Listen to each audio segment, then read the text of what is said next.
Келесі сатылымға шыққан бізде қорамыз 3 гектар участок. Көріп тұрғандарыңыздай қорамыз 2 гектарда орналасқан және бидай егістігі 1 гектар. Қорамыз Шымкент қаласында орналасқан Еңбекші ауданы.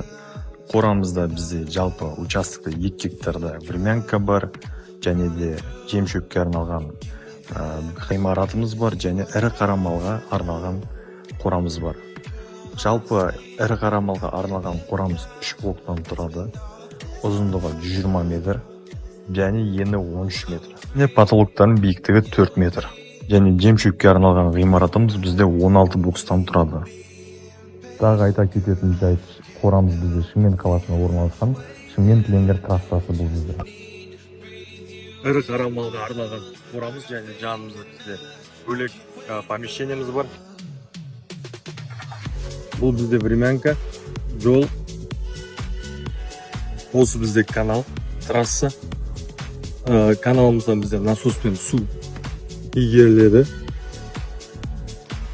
Көріп тұрғандарыңыздай, бұл суымыз скважинадан ағып тұр. Тереңдігі 50 метр.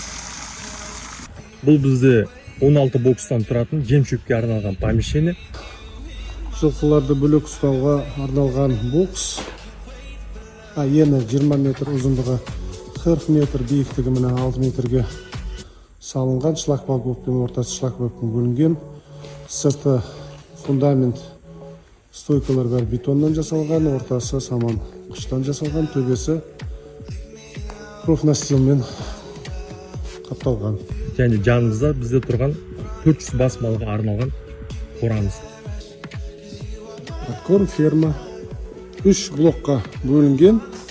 Және бұл бізде времянкамыз, участок 2 гектардан тұрады және артымызда тағы да 1 гектар участок бар.